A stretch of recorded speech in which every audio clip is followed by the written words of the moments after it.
When asked about the Civil Rights Act, Trump said he believed white people were very badly treated, where they did extremely well and they were not invited to go into a university or college. The tides are turning a little bit on this sentiment, and Jeremy Carl here with the reply said it's almost like the civil rights regime has treated white people like an unprotected class.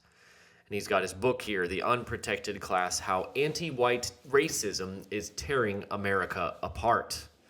This was a pretty famous book. You see, we've got a Tucker Carlson blurb on the front, and many Christian nationalist adjacent type people were very excited about this book because here we have a big kind of public and defensible book that's pointing out that white people have been treated very poorly, treated very badly treated, using Trump's terminology here. So this book, when it came out, was pretty popular amongst the American Christian nationalist types. But I wanted to take a look at a really great article here by Cody Justice, The Unprotected Class, a Review and Rebuke. I thought this was an excellent article from Cody Justice over on the American Mantle platform, so I highly recommend that you go and check it out. But to get some more eyes on it, I thought I would go through some of this with you, along with maybe a few of my own thoughts, but Cody does an amazing job here, and so I just want to share with you what he says here in this review and rebuke of Jeremy Carl's book. The subtitle is Jeremy Carl and Vivek Ramaswamy are, if not fully agreed, at least closely aligned on what constitutes American identity.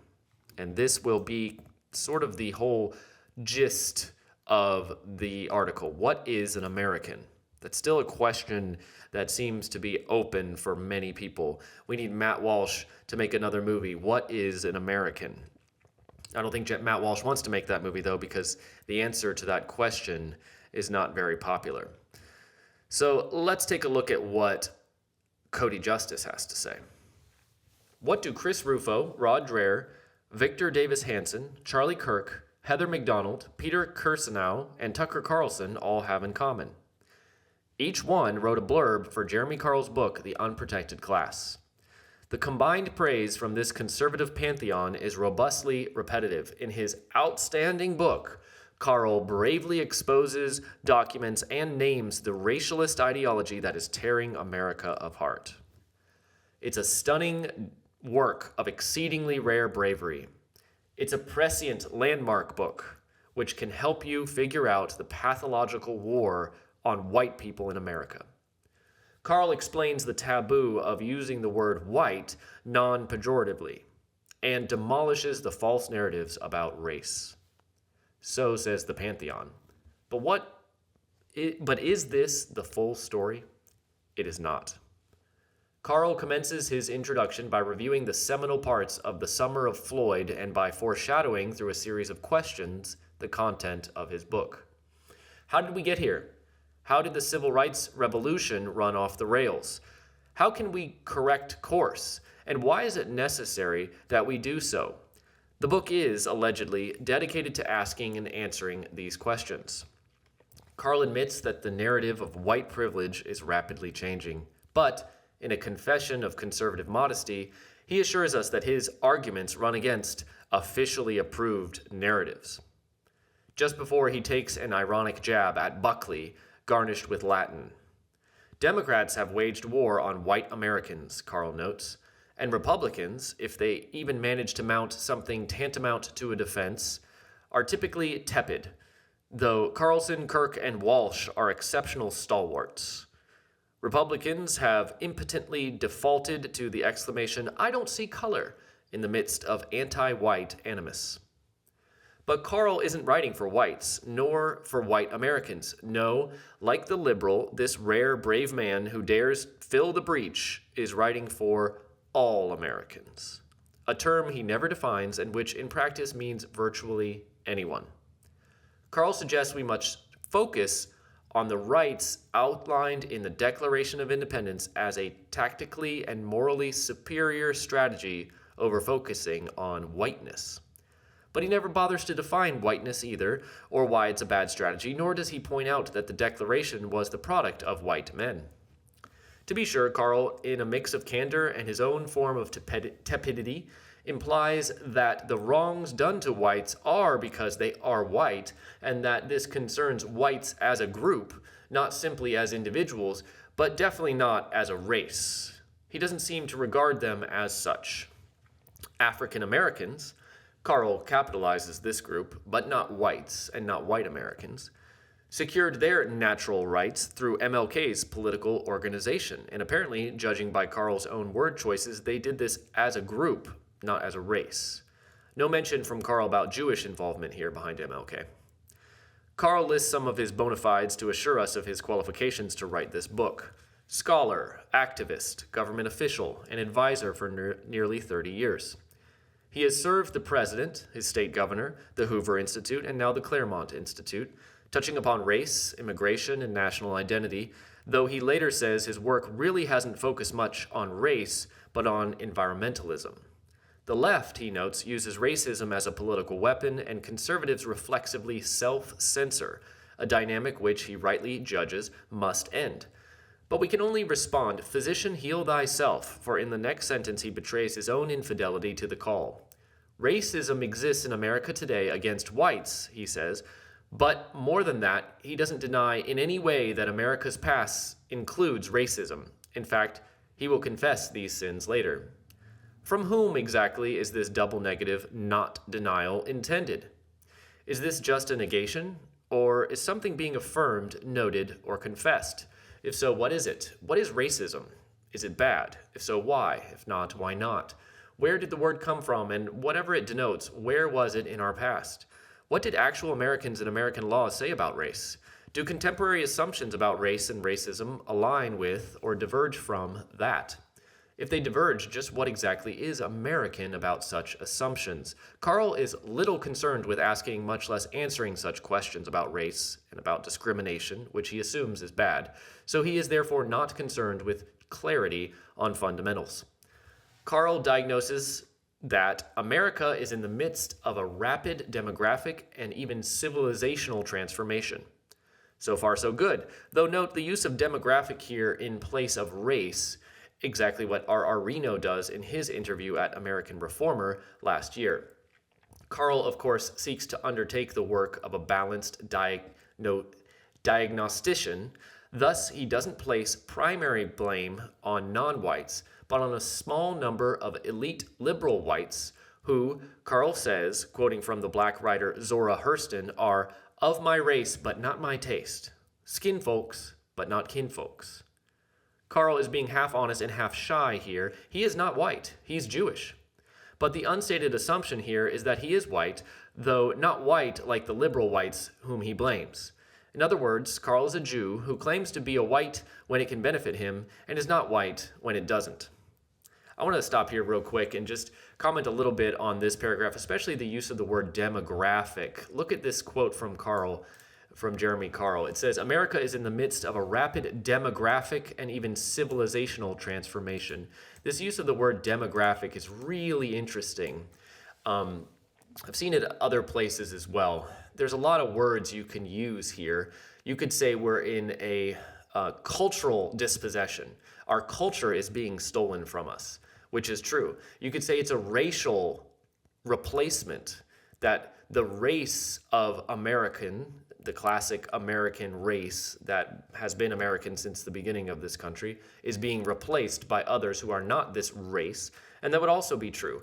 But using this word demographic transformation, it's like the most sterile version of any of those things you could use. It's very sort of corporate, academic, and abstract. It doesn't really get at the point. Even though it does get at the point, it calls to mind spreadsheets, right?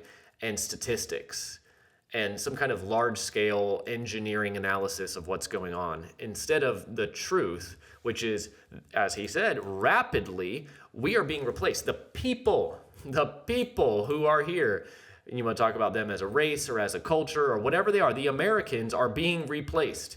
They're being transformed. And what that means is that the people who were here before are not the people who are here now. Very clear. Everybody knows what that is. But we use the word demographic as a way of sort of not touching on it, which is not what you'd expect from somebody who is literally writing this very scary book, Kill All Whites, how anti-white racism is tearing America apart, right? Like, this is what we are sold, and then this is what we get. A Jewish guy who says he's white, of course he says, of my race but not my taste, for a small number of elite liberal whites, but he's not white, right? He's Jewish. Of course, you can maybe include Jewish in white the way we do legally in America, but, ethnically that would be a difference. And I do think what Cody says here is true, is that many Jews, including Carl in this case, can claim to be white when they want to, and then they're not white when they don't want to. We've seen this with celebrities and many others, so it's not a very nice thing to do. Now, he is placing the blame on white people, which is probably true. I would say if we were going to find the majority blame here, the primary blame, it would be probably the liberals, right? The liberals, the elite, and then, yes, all the other liberals who follow these elites who are replacing themselves. That is the truth. We have replaced ourselves. So far, that is correct, but we're just kind of getting into the way that Carl handles this. So I'm going to go back to Cody here. But let's keep that in mind, the words he uses, the way he talks about this, even what he capitalizes. I think that was mentioned earlier. For African Americans, he is capitalizing them, but for whites or white Americans, they don't get capitalized. Although you have Carl here using white with a capital letter, which is correct if we're talking about a proper noun of like an ethnicity, such as Jewish. The Jewish gets a capital letter J, right? Well, white is an ethnicity. Just for the viewers, the argument there is that we created a new ethnicity here in America when we combined the English and the Germans and eventually others like the Irish and the Italians who assimilated, all became one ethnicity, the whites, right? These are who we are. This is what an American is and has been for a very long time. When they came here from Europe, they had an ethnogenesis. A new ethnicity was born here because of the populations that cohabited this land. And so white, in this sense, with a capital letter, it's not about skin color. It's not about what you look like. It's about those people. It's the name we use for those people. Those are the Americans, whether that's Elvis Presley or Paul Bunyan or Davy Crockett. Those are white Americans, right? They're not Englishmen anymore. They're not Germans anymore. They're not Irish anymore. They're American now. And you can claim, the Irish are less American than the English and the Germans, but eventually we called them all white. And that is a real thing. That's who I am. That's who many people are. That's who I grew up around.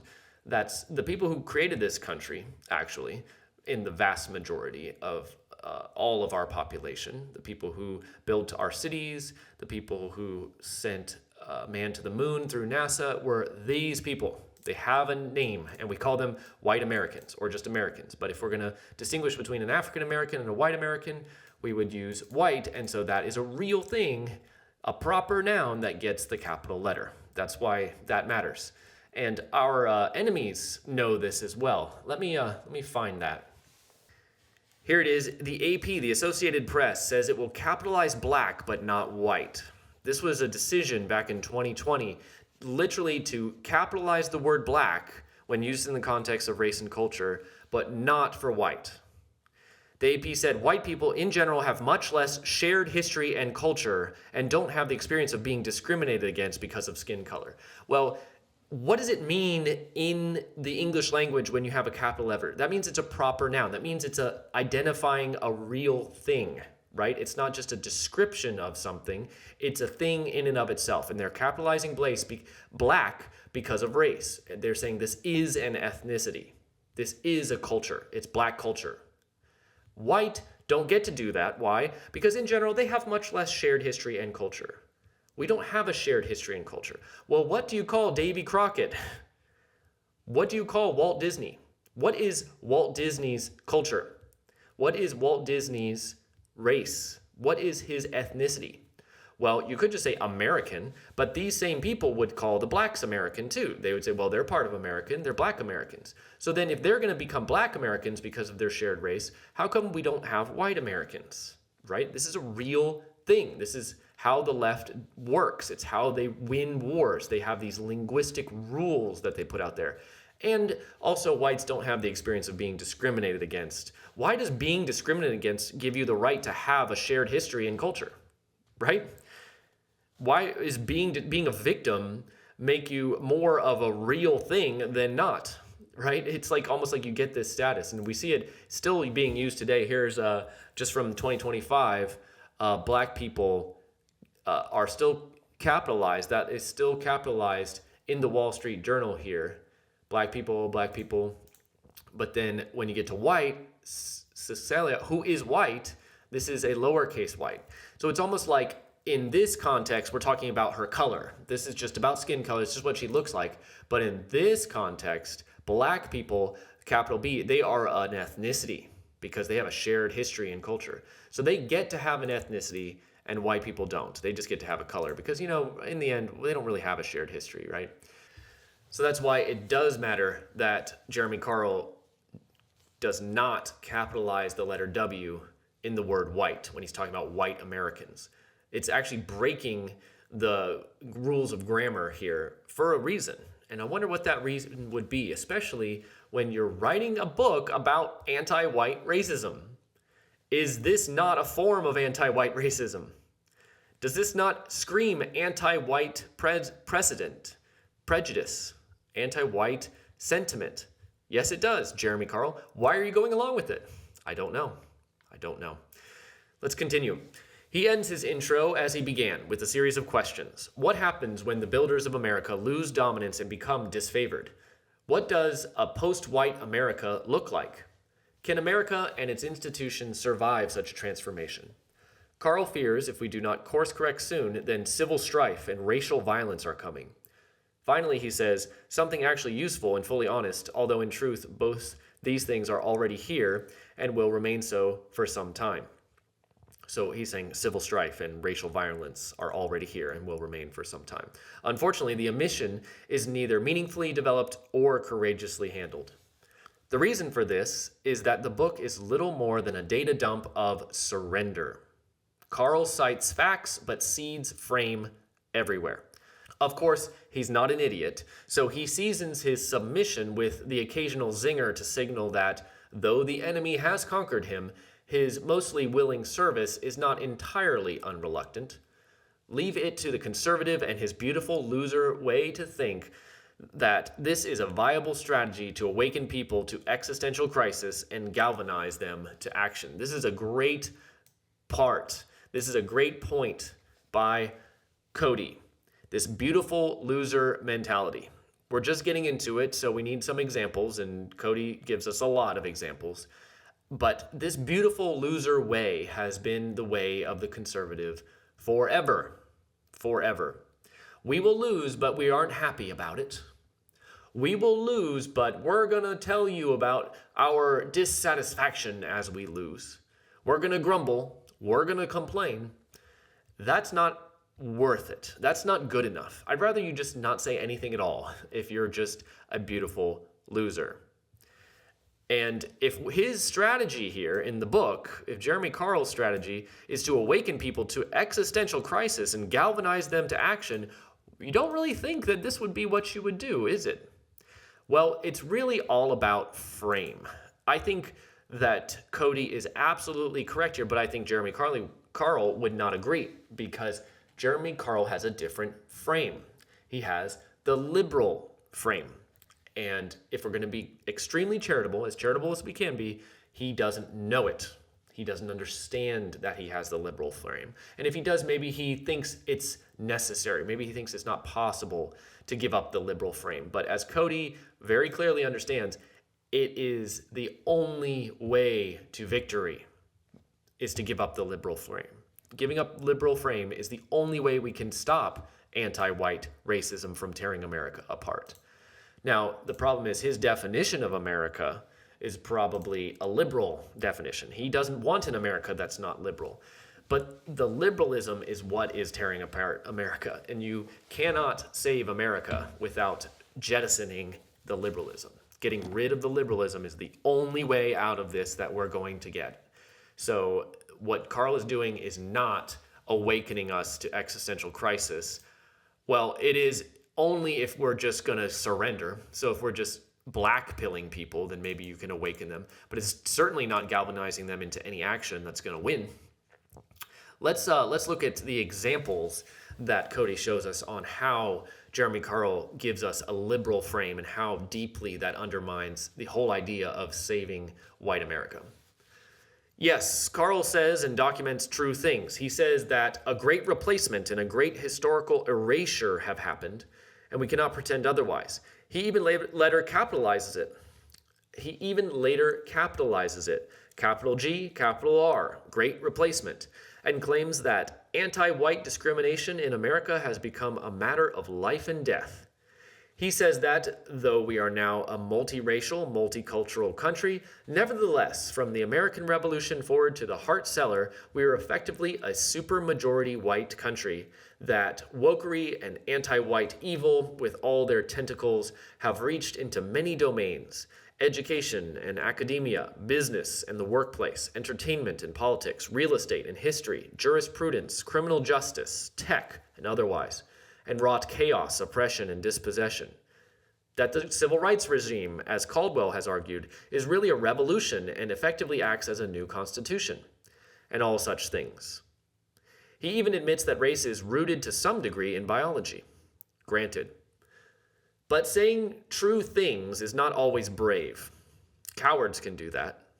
More than that, Carl is not the first to say these things, nor will he be the last, and while compiling the data in a book makes for a handy reference manual, and we can appreciate the labor requisite for such a product, it does not make for an actual solution commensurate to the crisis. On the one hand, Carl nowhere tells the reader that he is willingly reconciled to this crisis, for he never expresses this in these or similar words, and having written the book ostensibly parsing through the crisis, you'd think he wouldn't be reconciled to it. On the other hand, he confesses ad nauseum that he is reconciled to the crisis. What does Cody Justice mean here by reconciled? It means, is he okay with this? Is Jeremy Carl okay with white people being attacked and erased? Well, you would think not. He wrote this book, so you would think, no, he's not okay with this. But he confesses that he is okay with it ad nauseum in the book, which will be evident to anyone who takes the time to think beyond tropes, discerning his priors and their ramifications. Here's where we get to his frame, right? Cody continues, men always tell us who they are if we only will listen. Carl has swallowed, digested, and regurgitated the liberal and egalitarian axioms of the enemy, not rejected them. So much is clear from the start to end of the book. Lest you think I am being harsh or pedantic, I will now vindicate this assessment with so many proofs. First example, remember the lack of definition of American earlier? There is a reason for that. As best I can judge, Jeremy Carl and Vivek Ramaswamy are, if not fully agreed, at least closely aligned on what constitutes American identity. For Carl, there are East Asian Americans, South Asian Americans, Iranian Americans, Lebanese Americans, Turkish Americans, Argentinian Americans, Ecuadorian Americans, Cuban Americans, Ghanaian Americans, Nigerian Americans, Egyptian Americans, Native Indian Americans, African Americans, and last but not least, and the only one not capitalized in the book, white Americans. Presumably, Mr. Carl would have no qualms with Ewok Americans and Bigfoot Americans either, though admittedly they have yet to assert their natural rights. Second example, Carl says, America's successes were what brought us from a tiny outpost of civilization to the world's preeminent superpower in the course of a bit more than 300 years. And these were, by and large, the successes of European-descended Americans. This isn't a statement of white supremacy, it's just one of basic history and demography. As I noted in Vine and Iron, and I'll stop here and just say that Cody's really excellent article here Vine and Iron is well worth reading. Cody wrote that with R.C. Gearson. So if you haven't read this, definitely check it out. Highly recommend Vine and Iron as a really good look at where we are as a dying nation and what maybe could be done to revive us. Here he quotes himself, he references himself in that article and says, "As I noted in Vine and Iron, and as you need to discern, conservatives have accepted the moral vocabulary of the enemy. This means they concede moral legitimacy to the enemy, to their convictions and their claims. To them as a collective actor undertaking total conquest on the stage of American and Western history." So what is Cody Justice saying here? He's saying that conservatives, right-wing people, we accepted the moral vocabulary of the enemy. This is similar to the problem with capitalizing the letter W in white American. When you don't do that, you are conceding moral legitimacy to the enemy. You're giving up. You are surrendering. You are giving them a win that they didn't deserve, that you supposedly don't agree with.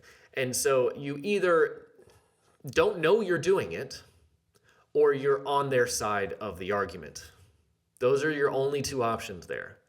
Or you're just a coward. I guess you can have a third option where you're just a coward and you're not willing to fight. And so you are giving up out of fear. Those are your three options. You're either afraid, you're on their side, or you don't even know that you're doing this. You are giving up moral vocabulary to the enemy. What does he mean here? He's talking about this term, white supremacy. He, in this quote, Carl just said, hey, America has been successful. We've done amazing things in 300 years. And it was white people who did that, by the way. By and large, they were white people. Those Americans who did all these things, they were white. But this isn't a statement of white supremacy. It's just basic history. But what does he mean when he said this isn't white supremacy? What is white supremacy? That's what this moral vocabulary is that Cody is going to dissect for us. And this is a great section, so let's take a look. Carl and men like him don't want to win. They don't even want to fight back or defend you. They just don't want anyone to think they are bad. That's too bad. That's not how the world works. That's how you lose. And Christ, who is world victor, has pronounced woe on those who seek to be spoken well of by all men. Thus, we can't afford to let this rot remain unaddressed. If the statement is not white supremacy, then is it white equality? If not, then is it white inferiority? What do you gain by denying this is white supremacy? What do you yield? Have you not said without saying it, these are just facts? But they have no moral weight, and they are not at all reflective of the white people. And certainly they should have no bearing on their collective self-assessment, their confidence, their outlook. If, as many today think, and as our own American founding fathers thought, white is a word to encapsulate a race composed of European ethnicities, and if, as a race, we ascended to superpower status, dominant across many sectors, is not white supremacy a proper term for this? If the enemy, who uses the term white supremacy, is doing so in order to denote the greatness of our ancestors, which he despises and is actively erasing, then, if we as their posterity deny this, as if it is a black mark, are we not castrating our souls and joining with the enemy in the sacrilege of our own? Have you not confessed by your denial, I can be leashed by a mere word? Why then should you have anything? Why should anyone follow you? Why? You have confessed yourself worthy of nothing and no one. This is a really good point. Now, of course, we know, white supremacy, the way Jeremy Carl was talking about it, he's thinking of that really bad kind, the Nazi kind that says whites are the only true humans. Whites are the true Jews, right, with the white identity movement. Whites are the only ones who can be saved by Jesus Christ. Everyone else is not even human or doesn't have a soul. These are all the scary, fear-monger propaganda that we have heard for a long time under the phrase white supremacy. But what did Jeremy Carl just talk about? Did he not talk about the Americans becoming the world's preeminent superpower? Isn't that pretty awesome Isn't it pretty superior, being the world's preeminent superpower? What does the word preeminent mean? Does it not mean number one? And being number one, doesn't that make you supreme, right? So we're just kind of digging into the language here, digging into the language to say, why would you have to say this isn't a statement of white supremacy? Because when you say that, you are, yes, in the one hand, you're kind of throwing that out there as that phrase, I'm not a Nazi, right? I don't hate everybody. I don't think whites are the only humans or something crazy like that. I'm not trying to kill everybody who's not a white person or something like that. But you're also saying, well, then this stuff doesn't really matter, right? It's just basic history, right? You're saying none of this really matters. Who cares what these people were, right? But they should have at least basic history. That's not good enough. That's not good enough. We should be able to look at this and say, hey, we did pretty well. As a group, we did pretty well. That doesn't have to necessarily be sinful arrogance. Doesn't have to be that. It can be that.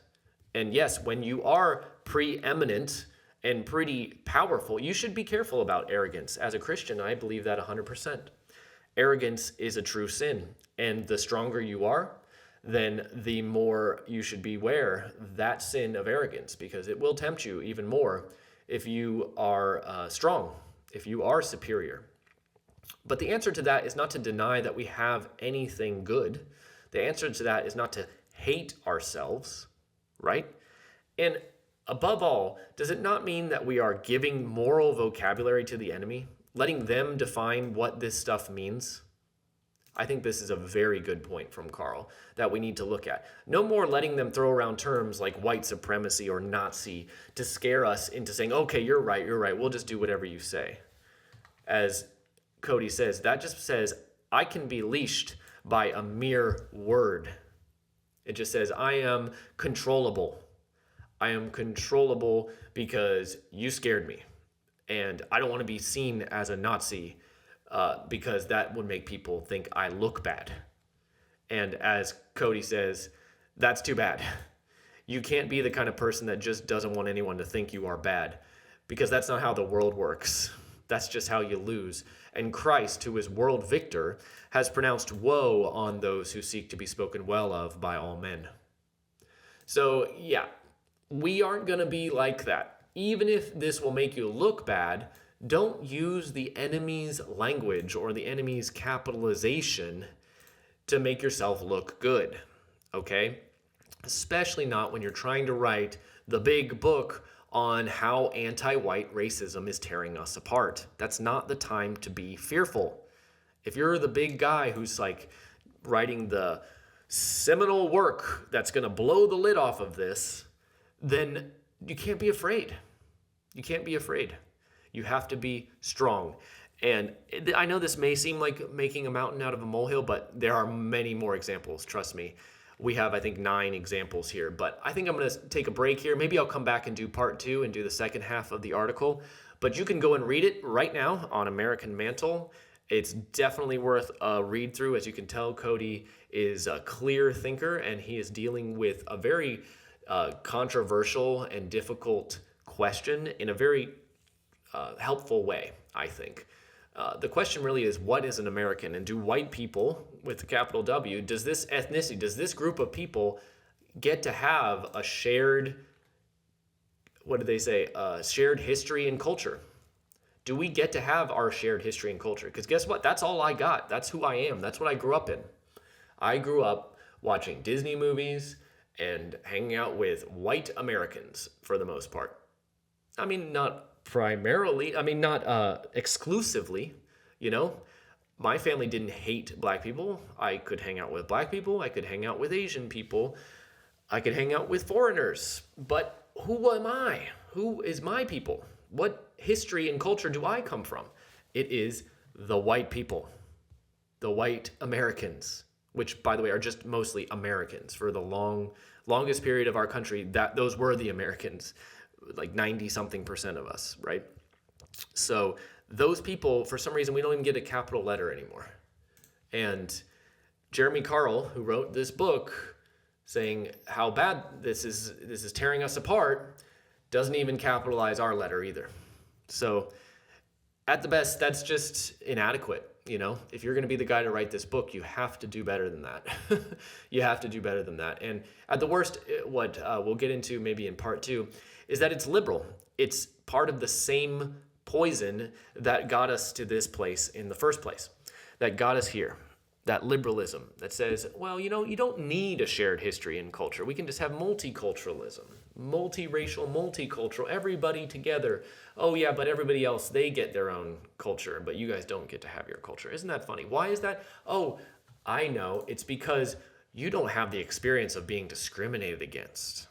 Because you are the majority, you don't get to have a culture. That's how it works in liberalism, and just kind of seeding the frame and giving them the moral victories without even fighting back is not good enough. We have to go to the root of the evil and cut it from the root, which is the liberalism. And part 2 of this article does a good job of outlining that. Perhaps we will get into it later in a later video. But for now, I hope this was helpful. In Jesus' name, amen.